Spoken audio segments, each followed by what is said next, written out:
guys, welcome back to the part 2 for chapter Visual Aids for Navigation. पहले वाले part में मैंने आपको ऑलरेडी चीज़ों के बारे में बता दिया है और ये इसका कंटिन्यूशन रहेगा. इसमें मैं आपको बताऊंगी रनवे सेंटर लाइन मार्किंग्स के लिए. तो अभी तक मैंने आपको लाइट्स बताई थी कहाँ पे होती हैं ज़्यादातर और कौन से कलर की होती हैं. इसमें हम देखेंगे कि लाइट्स तो तब जलेंगी जब रात हो जाएगी या फिर दिखेगा नहीं, राइट. सुबह के टाइम में जब अंधेरा नहीं है, ऑलरेडी सन इज आउट, तब हमें मार्किंग्स देखनी होती है. ये मार्किंग्स कौन सी होती हैं, इनकी लेंथ क्या होती है और कौन सी मार्किंग क्या स्पेसिफाई करती है, आप इसमें देखोगे. पहली बात तो आप स्क्रीन पे एक फोटो देख रहे हो. तो यहाँ पे ये 3 रनवेज हैं, ठीक है. तो ये पैरेलल रनवेज हैं. आप कभी कभी हो सकता है एयरपोर्ट पे 3 रनवेज ऐसे लाइन में लगे हैं, हो सकता है 4 हो सकता है 5 हो. उस केस में मैंने आपको बताया था रनवे का नेम जे 20 आप लिखा हुआ देख रहे हो, इसका मतलब दिस इज रनवे 20. ओके, अगर यहाँ पे 3 रनवे हैं तो उनको हम कैसे प्रोनाउंस करेंगे. हैं तो तीनों ही 20, तो हमें पता कैसे चलेगा जब हम अप्रोच पे आएंगे कि कौन से रनवे पे हमें लैंड करना है. उस केस में हम ये लेटर्स लिखा हुआ देखेंगे. अगर आपके 2 पैरेलल रनवे हैं तो आप उनके साथ में एल और आर यूज करोगे, which means left and right. Runway 20L, that means 20 left one and 20R means on the right. उसके बाद में अगर 3 पैरेलल रनवे है तो उसमें हम C और जोड़ते हैं. C is for centre. Okay, वैसे ही 4, 5 एंड अगर 6 पैरेलल रनवे तो ये आप नोट डाउन कर सकते हो. उसके बाद में हम नीचे आते हैं. ये जो हम मार्किंग्स देखते हैं ये पर्टिकुलर लेंथ की होती हैं, ठीक है. तो ये जो मार्किंग्स हैं जो मैं रेड कलर की अब कर रही हूँ, ये हमेशा 30 मीटर्स की रहेंगी, ठीक है. जो लेंथ आपकी रनवे डेजिग्नेटर है उसकी लेंथ हमेशा 9 मीटर्स की रहेगी, यानी ये जो 20 लिखा हुआ है इसका लेंथ रहेगा 9 मीटर्स, ठीक है. और उसके बाद में आप ऊपर आओ, ये आप जो बीच में लाइन देख रहे हो सेंटर लाइन, ये रहेगी 30 मीटर्स की सारी ऊपर तक, जब तक रनवे खत्म नहीं हो जाता, ठीक है. तो उसके बाद में रनवे सेंटर लाइन के बीच में जो गैप है वो होता है 20 मीटर्स का. तो अगर आप इन दोनों को प्लस करोगे तो ये 50 मीटर्स हो जाएगा. स्टार्टिंग से लेके दूसरे लाइन की स्टार्टिंग तक is 50 metres of distance, right. और इसमें एक और चीज आप नोट करो, जब रनवे थ्रेशोल्ड की जो लाइंस हैं उसके बीच में हम लिखा हुआ देख रहे हैं 20, that means it is a non precision approach runway, ठीक है. नॉन प्रिसिजन अप्रोच यानी ये ILS नहीं है, ओके. और अगर ऊपर है that means this is for ILS, मतलब यहाँ पे ILS भी हो सकता है, ओके. तो इसके बाद हम नीचे आएंगे थ्रेशोल्ड मार्किंग्स. तो ये जो थ्रेशोल्ड की आपने अभी लाइंस स्ट्रिप्स देखी जो हम 30 मीटर्स की देख रहे हैं, ये वाली, राइट. इनका मतलब क्या होता है, एक बारी हम पिछले वीडियो क्लिप्स में से एक फोटो देख लेते हैं. 1, 2, 3, 4, 5, 6 जितनी स्ट्रिप्स हैं उतनी ज्यादा विड्थ होगी. हर एयरक्राफ्ट आपको पता होगा, कोई एयरक्राफ्ट का विंग स्पैन इतना है, मतलब इतना लेंथ है यहाँ से लेके स्टार्टिंग यहाँ तक. और अगर ये मेरा प्लेन है, ठीक है, ये विंग्स है, तो इतना बड़ा विंग स्पैन है अगर, तो रनवे थ्रेशोल्ड जितना स्पेस है उतना बड़ा आपका रनवे होना चाहिए ताकि इतनी स्पेस हमें मिल सके जब हम लैंडिंग के लिए आए, राइट. अगर मेरा विंग स्पैन सिर्फ इतना है, इससे बड़ा है, तो हमें रनवे और ज्यादा विड्थ चाहिए होगा. तो ये कैसे पता चलेगा, ये इस टेबल से आपको याद रखना पड़ेगा. अगर नंबर ऑफ स्ट्रिप्स 4 हैं तो आपकी रनवे की विड्थ रहेगी 18 मीटर्स. वैसे ही 6 हैं तो 23 मीटर्स, 8 हैं तो 30, 12 हैं तो 45 एंड अगर 16 है तो 60 मीटर्स, ठीक है.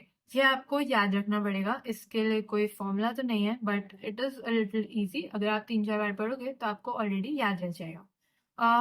उसके बाद में ये एरोज मैंने आपको बताई थी पिछले वीडियो में भी। आप यहाँ पे देख रहे हो एरोज बन रखी हैं माउंटेन के शेप में। और ये एरोज का क्या मतलब होता है? दैट मीन्स कि जो रनवे है उसका इतना पार्ट यूज में नहीं है। ये पहले यूज में था और अब मतलब मान लो यहाँ पे कुछ कंस्ट्रक्शन हो रहा है या कुछ भी, उसकी वजह से आगे कर दिया गया है रनवे। हमने डिस्प्लेस कर दिया गया है, यानी आगे कर दिया है। तो उस केस में आप यहाँ पे एरोज देखोगे जो मैंने पिछले वीडियो में भी दिखाई थी। हम दोबारा से देख लेते हैं। ये रही आपकी एरोज। ओके, सो ये आपका डिस्प्लेस्ड थ्रेशहोल्ड है। ओके, सो इससे आगे बढ़ते हैं। ये एरोज भी आपको याद रखनी ज़रूरी है। अगेन 30 मीटर्स की होंगी और डिस्टेंस रहेगा 20 मीटर्स इनके बीच में।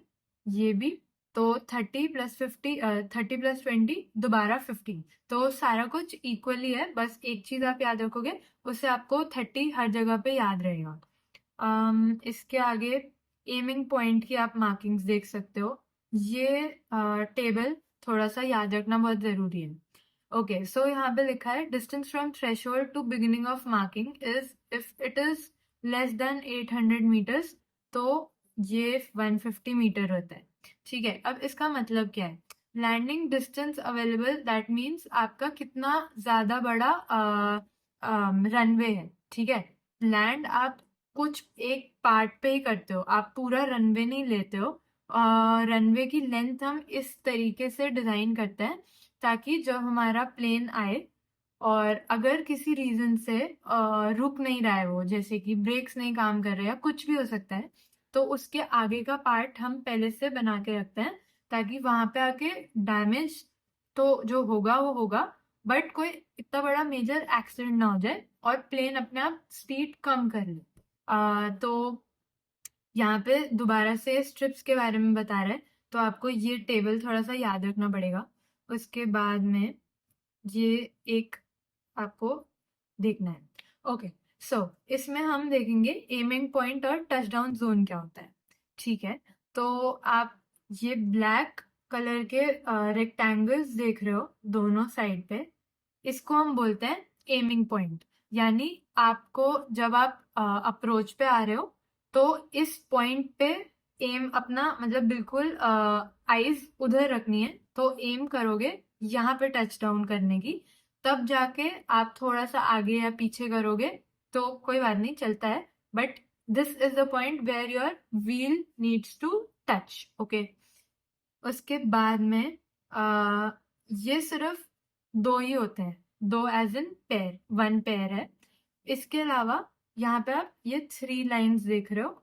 ठीक है, और अगर मैं ऊपर जाऊं तो ये कम हो रही है लाइंस, और फिर 1। तो ये पूरा जब तक बीच की जो सेंटर लाइन है उसके साथ में जब तक आप लाइंस देख रहे हो, दैट मीन तब तक आपका टच डाउन जोन है। जैसे ही ये लाइंस, ये लास्ट की जो 2 लाइन है, ये जैसे ही खत्म हो जाएंगी, दैट मीन्स आपका touch down zone is finished. Okay, so इसके आगे बढ़ते हैं। इसके लिए आपको ये भी याद रखना है, आपके थ्रेशहोल्ड से लेके इधर बता देती हूँ, आपके थ्रेशहोल्ड से लेके आपके एमिंग पॉइंट तक डिस्टेंस रहेगा 400 मीटर्स। ठीक है, उसके बीच में ये आपको याद रखना था 30 था और ये लेंथ आपकी 20 थी। ओके, उसके बाद में 400 मीटर प्लस आपके एमिंग पॉइंट की स्टार्टिंग से टच डाउन जोन मार्किंग तक 300 मीटर। उसके बाद में ये हाफ हो जाएगा डिस्टेंस, यानी 150 मीटर्स। सिर्फ इतना ही याद रखना है और ज़्यादा एक्स्ट्रा चीज़ें याद रखने की ज़रूरत नहीं है। Touch down zone marking again हमें पढ़नी पड़ेगी। अगर ये टेबल दोबारा से याद रखना है, अगर हमारी पेयर ऑफ मार्किंग सिर्फ एक है दैट मीन्स कि लैंडिंग डिस्टेंस या फिर डिस्टेंस बिटवीन थ्रेशहोल्ड्स यहाँ पे मतलब है अगर ये मेरा टचडाउन जोन और सब मिला के पूरा का पूरा रनवे है तो ये एक थ्रेशोल्ड है और ये एक थ्रेशोल्ड है, ठीक है। इसके बीच का डिस्टेंस हम पेयर ऑफ मार्किंग से पता चलाते हैं।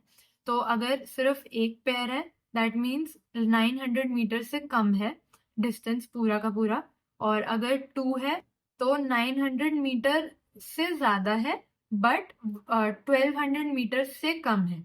उसके बाद में वैसे ही 3, 4 और 6 ये आपको याद रखना पड़ेगा। उसके बाद में हम आगे चलते हैं। So this photo is a little bit important. So आप यहाँ पे देखोगे कि होल्डिंग पोजिशन क्या होता है। यहाँ पे ऐसा कुछ लिखा है hold position. So what is hold position, ये मैं आपको दोबारा से फोटो के थ्रू बता देती हूँ। ये टैक्सी वे है और यहाँ पे आपका डिस्टेंस थ्रेशोल्ड आगे बढ़ रहा है। तो बेसिकली आपको जब टैक्सी करके यहाँ आने के बाद एक क्लियरेंस लेनी पड़ती है एटीसी से, if you are cleared for take off. अगर उन्होंने बोला यस तो आप यहाँ से आगे बढ़ सकते हो, अगर उन्होंने बोला नो तो आपको होल्डिंग पॉइंट पे रुकना पड़ेगा। दैट मीन्स कि यहाँ पे ऑलरेडी प्लेन है रनवे पे, you have to hold short on the holding point, ठीक है। तो अगर इंटरसेक्शन है तो होल्डिंग पॉइंट के लाइंस कुछ ऐसे दिखेंगे, और अगर ये इंटरसेक्टिंग टैक्सी वे है तो कुछ ऐसे दिखेंगे। ये जो जिगजैग बना हुआ आप देख रहे हो ये हमारा अगेन डिस्प्लेस्ड थ्रेशोल्ड की तरह काम करेगा, ठीक है। उसके बाद में नीचे आ जाओ। Isolated aircraft parking position means कि अगर जैसे कोई बॉम्ब थ्रेट मिला है या फिर कोई हाईजैक हुआ है प्लेन और वो कहीं आके रुका हुआ है तो ये पोजीशन आपकी रहेगी।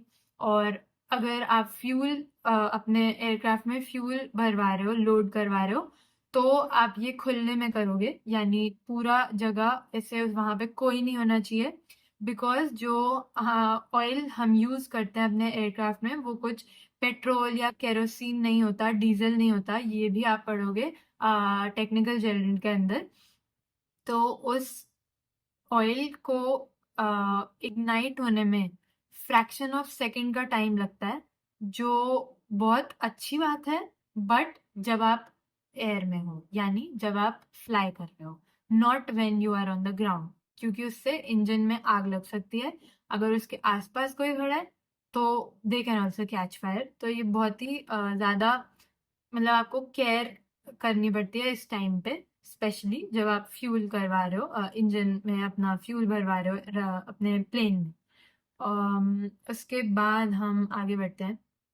ये मैं ऑलरेडी आपको बता चुकी हूँ, ये पढ़ने की जरूरत नहीं है। सो व्यूअर का चेक पॉइंट मार्किंग, जहाँ पे आपको कुछ ऐसा दिखेगा सर्कल में, ये आपका व्यूअर होता है। अगेन व्यूअर हम पढ़ेंगे आगे आने वाले चैप्टर्स में जनरल नेविगेशन के अंदर, वो इसमें नहीं आता। सो अभी के लिए आप सिर्फ इनकी मार्किंग समझ लो और ये कितना डायमेंशन होता है वो समझ लो। सो 15 सेंटीमीटर आप देख रहे हो, इसकी सेंटीमीटर में है पहली बात, तो ये मीटर में नहीं है, कंफ्यूज मत हो जाना। तो 15 सेंटीमीटर का इसका विड्थ रहता है और ये 6 सेंटीमीटर लिखा है, सॉरी 6 मीटर लिखा है। इसका डायामीटर 6 मीटर है, यानी रेडियस इज 3 मीटर। तो सिर्फ इतना अभी के लिए याद रख लो। उसके बाद में एप्रन सेफ्टी लाइंस, ये सारा कुछ मैं आपको ऑलरेडी लिख चुकी हूँ, आप यहाँ से देख सकते हो, और अगर चाहो तो आप इसका स्क्रीनशॉट ले सकते हो। So what is aerodrome beacon, पहली बात तो मैं आपको बताती हूँ क्या होता है। एरोड्रोम बीकन आप रात को बहुत इजीली आइडेंटिफाई कर सकते हो अगर आप एयरपोर्ट के पास में रहते हो। तो ये एक टावर टाइप का होता है जिसमें रेड कलर की या वाइट कलर की लाइट ऑन होती है 24/7।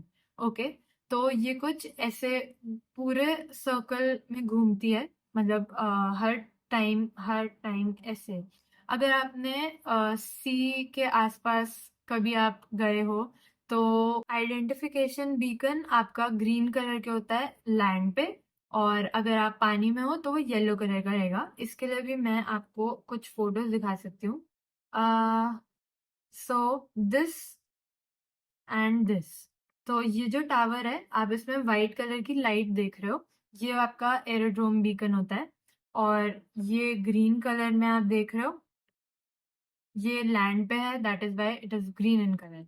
सो अगर अगर आप कभी भी एयरपोर्ट के आसपास जाओ नेक्स्ट टाइम, तो इनको जरूर आइडेंटिफाई करना। उसके बाद में आगे बढ़ते हैं। सो रनवे एज लाइट्स, तो रनवे एज वाली लाइट्स हमारी कुछ ऐसे थी। ये आपका थ्रेश होल्ड था और यहाँ पे नंबर लिखा है। तो वो लाइट्स आपको कुछ इस तरीके से दिखेंगी, स्टेडी वाइट लाइट्स होंगी हमेशा। तो अगर आप इस तरफ आ रहे हो और ये आपका रनवे है, तो ये वाइट कलर की होंगी, और जब आप लैंड कर रहे हो उस टाइम पे वाइट के बाद यहाँ वाली जो लाइट है, जब आपको रुकना स्टार्ट कर देना है, ये येलो कलर की होंगी। ठीक है, ये याद रख लेना। उसके बाद में थ्रेशोल्ड। थ्रेशोल्ड के लिए भी मैं आपको एक छोटा सा एग्जाम्पल देती हूँ। तो ये थ्रेशोल्ड है हमारा, यहाँ से हमें लैंड करना है, दैट इज वाई हमें ये ग्रीन कलर की लाइट्स दिख रही हैं। अगर ये मैंने पिछले वीडियो में ऑलरेडी बता दिया, बट मैं दोबारा बता देती हूँ। अगर हम गलत साइड से लैंड करेंगे तो ये लाइट्स हमें रेड कलर की दिखेंगी। तो ऐसी बात नहीं होती कि रेड लाइट्स अलग लगी हुई हैं और ग्रीन लाइट्स अलग लगी हुई हैं। ये लाइट्स कुछ इस तरीके से होती हैं, को ज्वाइंट होती हैं। एक तरीके पे एक तरफ पे आपकी ग्रीन कलर की होंगी और एक तरफ पे रेड कलर की, ताकि जिस साइड से आप आओ आपको इजीली पता चल जाए। ठीक है, so green and red colour की ये लाइट्स रहेंगी। उसके बाद में डिस्प्लेस्ड थ्रेशोल्ड एज। तो डिस्प्लेस्ड थ्रेशोल्ड आपको कैसे पता चलेगा? जब आप ऐसी एरोज देखोगे और ये माउंटेन टाइप की चीजें देखोगे, यहाँ पे आपका रनवे है। ठीक है, तो जब ये लाइंस आप एरोज देखोगे तो दैट मीन्स ये डिस्प्लेस्ड थ्रेशोल्ड है। सो वो आपका रेड कलर और येलो कलर के रहेंगे, रेड एंड येलो बोथ। और जैसे ही डिस्प्लेस्ड थ्रेशोल्ड आ जाएगा, it will be of red colour. ये सारी लाइट्स स्टेडी रहेंगी। दोबारा से उसके बाद में टैक्सी वे एज लाइटिंग्स।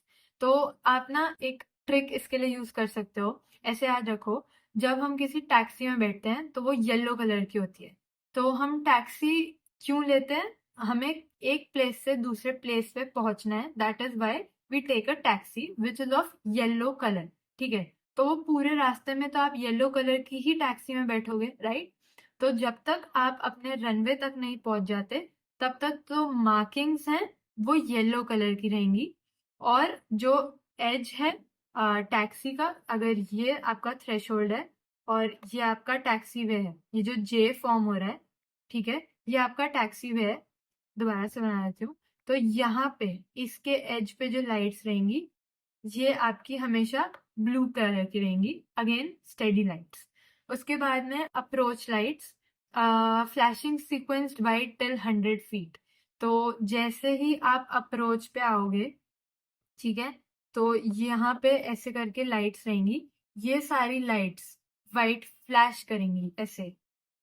और जिस तरफ से मैं आ रही हूँ, जैसे जैसे मैं आती जाऊंगी, ये white white white white white white ऐसे करके फ्लैश होनी शुरू करेंगी। ठीक है, उसके बाद में रनवे सेंटर लाइन लाइट्स, ये आपकी वाइट कलर की रहती हैं, 3000 फीट तक वाइट ही रहेंगी। उसके बाद में सेंटर लाइन है, again this is my full runway और ये सेंटर लाइन है। तो 3000 फीट तक ये पूरी आपकी वाइट रहेंगी। उसके बाद में रेड एंड वाइट दोनों, एंड जब आपको स्टॉप करना है तो वो रेड कलर की हो जाएंगी ओनली, सारी की सारी रेड। ठीक है, उसके बाद में टच डाउन जोन लाइट्स। तो टच डाउन जोन और एमिंग पॉइंट हमने अभी पढ़ा था, ये आपकी वाइट कलर की रहती है हमेशा। उसके बाद में टैक्सी वे सेंटर लाइन लाइट्स।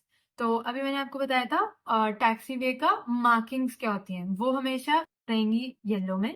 ठीक है, और जो सेंटर लाइन की लाइट्स हैं टैक्सी वे पे, वो ग्रीन कलर की रहेंगी। तो अगर ये मेरा टैक्सी वे है तो ये ब्लू कलर की लाइट्स हैं बिकॉज ये एज लाइट्स हैं, और सेंटर लाइन पे ग्रीन, ऑलवेज ग्रीन। ओके, सो उसके बाद में रनवे होल्डिंग पॉइंट। तो जहाँ पे ये हमारा रनवे होल्डिंग पॉइंट है, ठीक है, यहाँ पे आपको स्टॉप करने के लिए बोला जाएगा। ये आपका एयरक्राफ्ट है, ठीक है, तो यहाँ पे आपको बोला जाएगा रुकने के लिए। तो यहाँ पे येलो कलर होएगा, और जब वो आपको क्लियरेंस दे देंगे तो ये ग्रीन हो जाएगा, ठीक है। तो what is rapid exit taxiway? तो जब आप लैंड करोगे किसी भी थ्रेशोल्ड से, ये आपका पूरा रनवे है, ठीक है, तो आपने यहाँ से लैंड किया और उसके बाद आपको बोला गया इमिडिएटली आपको आपका रनवे क्लियर करना है। तो यहाँ पे एक एग्जिट टैक्सीवे बना हुआ होगा, यहाँ से आप हट जाओगे तो यहाँ पे जो कलर होगा वो रहेगा येलो और green and yellow, yellow green yellow green yellow green yellow green, ऐसे कलर्स में आएगा ये, ठीक है। तो लाइट्स इतनी ही हैं, और इसके साथ साथ मैं आपको एक और छोटी सी इंफॉर्मेशन दे देती हूँ। जो लाइट्स हैं वो कुछ इस तरीके से होती हैं।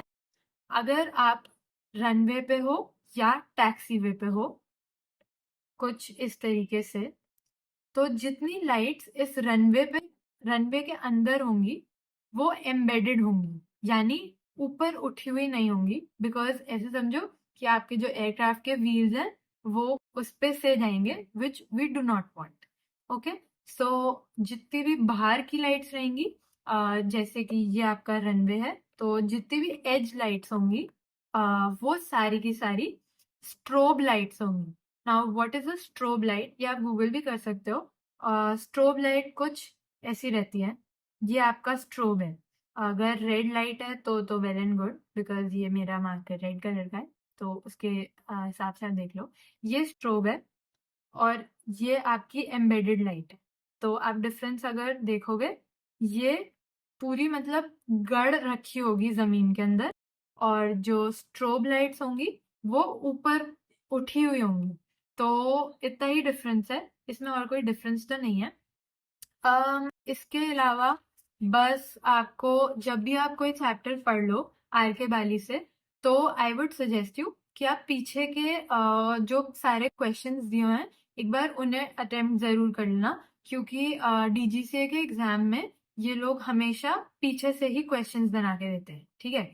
तो उसके अलावा हमें और एक दो चीजें पढ़नी है। तो कुछ कुछ साइंस होते हैं, जैसे नो एंट्री का साइन है, तो वो कौन से कलर का रहता है मैं आपको बता देती हूँ। तो ये पहली बात तो एक रेक्टेंगल रहेगा, ठीक है, और इसका जो बॉर्डर है वो या तो ब्लैक कलर का होगा या वाइट कलर का। ओके, और बॉर्डर यानी ये, और उसके बाद में बैकग्राउंड, पूरा का पूरा बैकग्राउंड रेड कलर का रहेगा, ठीक है। और उसके बाद में यहाँ बहुत बड़े बड़े वर्ड्स लिखे हैं, नो एंट्री। और ये जो नो एंट्री लिखा है, ये हमको 4 मीटर्स तक का लिखना होता है, ये भी और ये भी, ठीक है। 4 मीटर्स, इनकी जो वर्ड्स हैं, डिजिट्स जो भी आप लिखोगे, इंस्क्रिप्शन अल्फाबेट्स, ये सारे 4 मीटर की लेंथ के होने चाहिए, नेसेसरी है। उसके बाद में कुछ इंफॉर्मेशन मार्किंग्स होते हैं, बोर्ड्स, जैसे कि आप अगर टैक्सी वे पे खड़े हो तो आपको कैसे पता चलेगा कि उस टैक्सी वे का नाम क्या है, ठीक है। तो ये जानना है अगर, तो मैं आपको 2 साइन बना के दिखाऊंगी। पहला ये साइन है, इस पे इंस्क्रिप्शन लिखा है मान लो जी, ठीक है। तो अगर ये साइन ब्लैक कलर का है और बैकग्राउंड येलो कलर का है, ठीक है, that means you have to go in that direction, ठीक है। बैकग्राउंड जब भी येलो है तो टैक्सी वे से आप उसको याद रखना, हम टैक्सी करके जाएंगे येलो कलर की कार में। तो जब तक वो येलो है इसका मतलब अभी हम पहुंचे नहीं है अपनी पोजीशन पे। और अगर ये रोल्स रिवर्स कर दूं मैं, जो इंस्क्रिप्शन है वो येलो कलर की है और जो बैकग्राउंड है वो ब्लैक कलर का है।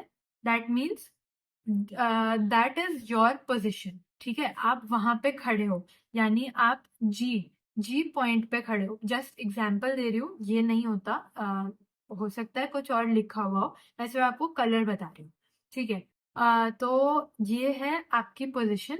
और अगर आप इसे उल्टा करोगे, यानी इंस्क्रिप्शन ब्लैक है और background yellow, that means that is the direction you have to go. Okay, so इसके अलावा मैंने ऑलरेडी आपको सब कुछ पढ़ा दिया है। That is it for this video. So let me know in the comments आपको कैसा लगा, और अगर आपको लगता है कि मैं बहुत जल्दी जा रही हूँ, so please feel free to stop the video and just take screenshot of your screen. और आप मेरी वीडियोस पुरानी भी देख सकते हो जाके, अगर आपको एनेक्स्चर्स पढ़ने हैं। और don't forget to like, share and subscribe. I see you in the next video guys.